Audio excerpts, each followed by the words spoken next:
Hello बच्चों, स्वागत है आप लोग का हमारे YouTube चैनल प्रिपरेशन मंत्रा में। हम लोग क्लास 11th एटॉमिक स्ट्रक्चर में बोर्स थ्योरी का एप्लीकेशन पढ़ रहे थे पिछले क्लासेस में, जिसमें हम लोग रेडियस जाने, nth ऑर्बिट का रेडियस या साइज कैसे निकालेंगे, एनर्जी कैसे निकालेंगे, वेलोसिटी ऑफ इलेक्ट्रॉन कैसे निकालेंगे nth ऑर्बिट में, और साथ ही साथ आयोनाइजेशन एनर्जी पे चर्चा किए।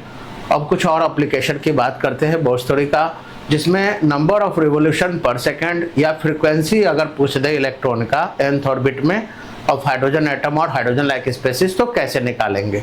तो याद रखिएगा कि number of revolution per second अगर निकालना है, number of revolution per second है ना, या इसी को हम लोग कह सकते हैं फ्रीक्वेंसी पूछ देगा इलेक्ट्रॉन का, ठीक है, कौन से ऑर्बिट में, इन nth ऑर्बिट है ना ऑफ हाइड्रोजन एटम या हाइड्रोजन लाइक स्पेसिस, तो कैसे निकालेंगे। तो इसके लिए हम लोग को क्या करना होगा, number of revolution per second दो चीज़ों पे डिपेंड करता है। एक, इलेक्ट्रॉन कितना वेलोसिटी से मूव कर रहा है उस ऑर्बिट में, nth ऑर्बिट में, और साथ ही साथ उस nth ऑर्बिट का सरकमफ्रेंस कितना है। तो जाहिर बात है कि एक सेकेंड में कितना चक्कर काटेगा, है ना, एक सेकेंड में इलेक्ट्रॉन कितना चक्कर काटेगा, ये अगर हमको पता करना है तो हमको ये पता करना होगा कि वो किस वेलोसिटी से उस ऑर्बिट में घूम रहा है, क्योंकि ज़्यादा वेलोसिटी से अगर घूमेगा तो ज़्यादा चक्कर काटेगा एक सेकंड में, कम वेलोसिटी से मूव करेगा तो कम चक्कर काटेगा। और साथ ही साथ ये भी देखना है कि उसका सरकमफ्रेंस कितना है, अगर ज़्यादा सरकमफ्रेंस रहेगा तो कम चक्कर काटेगा, कम सरकमफ्रेंस रहेगा तो ज़्यादा चक्कर काटेगा। तो number of revolution per second दो बातों पर डिपेंड करेगा, एक कि वेलोसिटी जिस ऑर्बिट में निकालना है ना, उस इलेक्ट्रॉन का वेलोसिटी, और साथ ही साथ हमको जिस ऑर्बिट में घूम रहा है उसका सरकमफ्रेंस कितना है, ठीक है।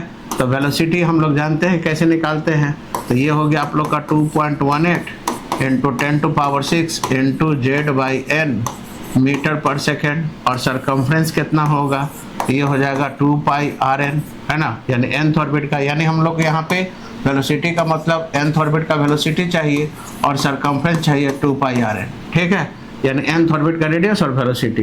तो यहाँ पे हम लोग क्या करेंगे, तो ये हो गया आप लोग का 2.18 इंटू 10⁶ है ना इंटू Z/n है ना मीटर पर सेकेंड, और साथ ही साथ इधर 2 हो गया, पाई का वैल्यू आप लोग जानते हो 22/7 ले लेंगे, और रेडियस कैसे निकालेंगे, तो 0.53 इंटू n²/z।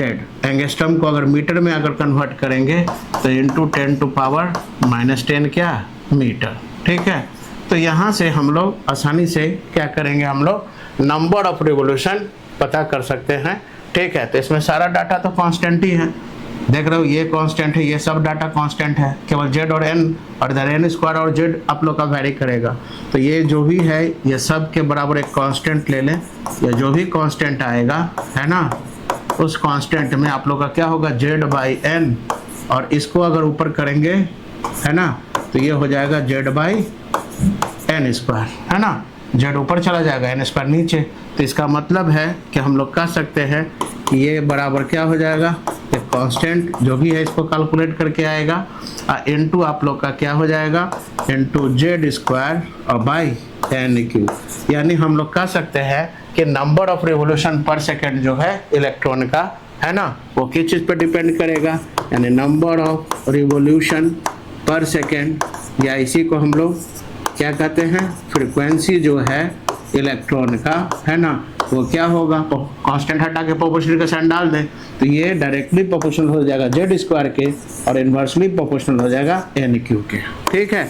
तो यहाँ से ये सब सवाल जब आप लोग का एटॉमिक नंबर और नंबर ऑफ ऑर्बिट या कंपेयर करके कोई भी ऑब्जेक्टिव देगा तो आसानी से बना लोगे, नहीं तो अगर वैल्यू अगर पूछेगा तो आप लोग डायरेक्ट यहाँ से वैल्यू उठा के रख देना, जो भी Zn का वैल्यू है वहाँ रख के आप लोग आराम से कैलकुलेट कर सकते हो। तो वहाँ से आप लोग को number of revolution per second निकल जाएगा, ठीक है। तो आराम से Z²/n³ करके आराम से निकाल सकते हैं हम लोग, ठीक है। अब जैसे मान लो इस पे अगर एक सवाल अगर दे, ठीक है, कि अगर पूछ दे आप लोगों से, है ना, कि नंबर ऑफ रिवोल्यूशन है ना पर second, number of revolution per second 4, अगर मान लो कि अगर पूछ दे कि third orbit of Li++ ion का कितना होगा, तो आराम से निकाल सकते हैं। अभी हम लोग देखें कौन सा फार्मूला यूज़ करेंगे, तो number of revolution per second अगर निकालना है ना, किसका, Li प्लस प्लस के थर्ड ऑर्बिट का, तो आराम से निकाल सकते हैं। क्या हो जाएगा formula, number of revolution per second, या इसी को फ्रीक्वेंसी कह सकते हैं, ये बराबर क्या हो जाएगा, वेलोसिटी बाई सरकमफ्रेंस। ये हम लोग लेके चलेंगे।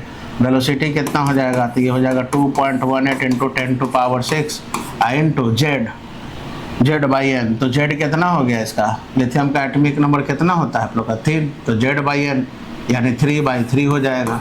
ठीक है, ये कट के कितना हो जाएगा 1, कितना मीटर पर सेकेंड, और बाई सरकमफ्रेंस हो गया 2 इंटू 22/7, और रेडियस का वैल्यू हो गया 0.53 इंटू आप लोग का n स्क्वायर। तो नंबर ऑफ ऑर्बिट कितना है आप लोग का, थर्ड ऑर्बिट, तो n स्क्वायर और बाई जेड, है ना। तो जेड कितना है आप लोग का, तो जेड है आप लोग का लिथियम के लिए कितना हो जाएगा 3, है ना, इंटू 10⁻⁻10 मीटर, है ना। तो आराम से यहाँ से हम लोग आसानी से क्या कर सकते हैं, ये वैल्यू रख के कैलकुलेट कर लीजिएगा कितना आएगा, और उसी के आधार पे हम लोग काम करेंगे। ठीक है, तो वो कैलकुलेशन है, बस कैलकुलेशन के आधार पे आप लोग का करके निकाल लीजिएगा आप लोग। ठीक है, इसी तरह से अगर टाइम ऑफ रिवोल्यूशन पूछ दिया जाए, ठीक है, अभी हम लोग नंबर ऑफ रिवोल्यूशन पढ़ रहे थे, ठीक है, 5th नंबर में अगर हम लोग को टाइम ऑफ रिवोल्यूशन पूछा जाए, ठीक है, यानी अगर आप लोग को पूछे कि टू कैलकुलेट, है ना, टाइम ऑफ रिवोल्यूशन, है ना, to calculate time of revolution of an electron, है ना, इन nth ऑर्बिट, है ना, कितना टाइम लगेगा, है ना, nth ऑर्बिट में कोई इलेक्ट्रॉन को घूमने में या पूरा चक्कर काटने में कितना टाइम लगेगा। तो time of revolution of an electron in nth orbit अगर निकालना है, ठीक है, तो ऐसे केस में क्या होगा, तो हम लोग जानते हैं कि टाइम ऑफ रिवोल्यूशन अगर निकालना है ना, टाइम ऑफ रिवोल्यूशन निकालना है, तो हम लोग जानते हैं कि फ्रीक्वेंसी क्या होगा, हम लोग जानते हैं कि फ्रीक्वेंसी जो है ना, वो क्या होता है, रेसिप्रोकल होता है टाइम के। तो फ्रीक्वेंसी में हम लोग क्या यूज़ किए थे, वेलोसिटी बाई सरकमफ्रेंस यूज़ किए थे। ठीक है, तो जाहिर बात है कि टाइम में क्या हो जाएगा, इसका रिवर्स हो जाएगा। तो टाइम ऑफ रिवोल्यूशन कितना हो जाएगा, of electron in nth orbit में, तो इसको रिवर्स कर देंगे, यानी ये क्या हो जाएगा, सरकमफ्रेंस और बाई क्या, वेलोसिटी। यानी सरकमफ्रेंस अगर ज़्यादा होगा तो ज़्यादा टाइम लगेगा एक चक्कर काटने में इलेक्ट्रॉन को, ठीक है, और वेलोसिटी अगर ज़्यादा होगा तो टाइम कम लगेगा। ठीक है, तो यहाँ से आराम से निकाल लेंगे। तो ये कितना हो जाएगा, तो ये हो गया 2 पाई का वैल्यू तो आप लोग जान ही रहोगे 22/7। रेडियस कितना हो जाएगा आप लोग का 0.53 इंटू 10⁻⁻10 इंटू आप लोग का n स्क्वायर बाई जेड हो जाएगा, है ना, इतना मीटर, और बाई ये कितना हो जाएगा वेलोसिटी 2.18 इंटू 10⁻6 इंटू बोलो क्या Z/n मीटर पर सेकेंड। ठीक है, तो यहाँ से हम लोग आराम से कैलकुलेट कर लेंगे। तो सारा कांस्टेंट को अगर एक जगह कर दें तो ये जो भी कांस्टेंट का वैल्यू है उसको अलग कर लेंगे, कांस्टेंट इंटू इधर क्या हो जाएगा n स्क्वायर बाई जेड है, और ये Z/n है, तो Z/n क्या हो जाएगा, ऊपर जाएगा तो क्या हो जाएगा n/z। ठीक है, और यहाँ तो आप लोग देख ही रहोगे मीटर से मीटर आप लोग का कैंसिल हो जाएगा, सिर्फ क्या हो जाएगा सेकंड बच जाएगा, इतना सेकंड हो जाएगा आप लोग का। तो यहाँ से आप लोग का क्या है, तो हम लोग कह सकते हैं कि टाइम ऑफ रेवोल्यूशन यानी टाइम जो है कांस्टेंट को हटा के क्या करेंगे, प्रोपोर्शन का साइन यूज़ करेंगे, तो ये हो जाएगा n³ और बाई क्या Z²।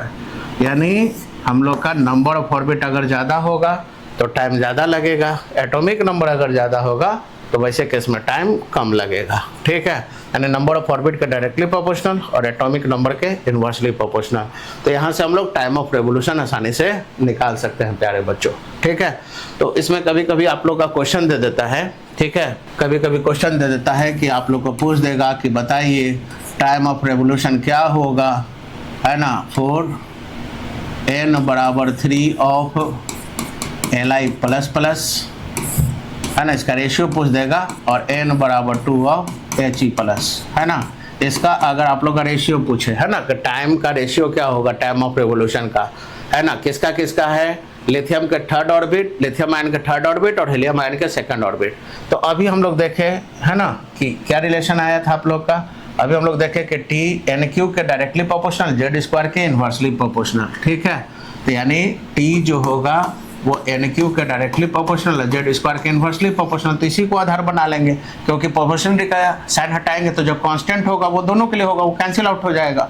तो इसके लिए क्या हो जाएगा, तो इसके लिए आप लोग का हो जाएगा एन क्यू, अब बाई क्या हो जाएगा जेड स्क्वायर, और इसके लिए भी आप लोग का क्या हो जाएगा N Q by Z square. तो यहाँ से ये किसके लिए है, ये लिथियम के लिए है, तो लिथियम का थर्ड ऑर्बिट के लिए, तो थर्ड ऑर्बिट के लिए एन का वैल्यू कितना हो जाएगा 3 का क्यू, और जेड स्क्वायर, तो लिथियम का एटॉमिक नंबर कितना होता है 3, तो ये 3 का स्क्वायर हो जाएगा बाई।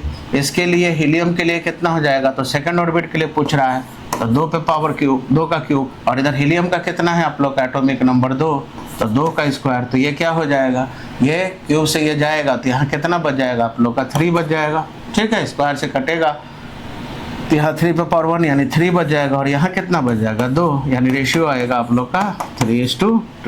ठीक है, तो आराम से हम लोग बना सकते हैं। ठीक है, तो यहाँ से रेशियो वाला जो भी सवाल रहेगा तो आराम से आप लोग कैलकुलेट करके बना सकते हैं। इसी तरह के वीडियो को ज़्यादा से ज़्यादा देखने के लिए हमारे चैनल को सब्सक्राइब कीजिए और बने रहिए प्रिपरेशन मंत्रा के साथ। Thank you.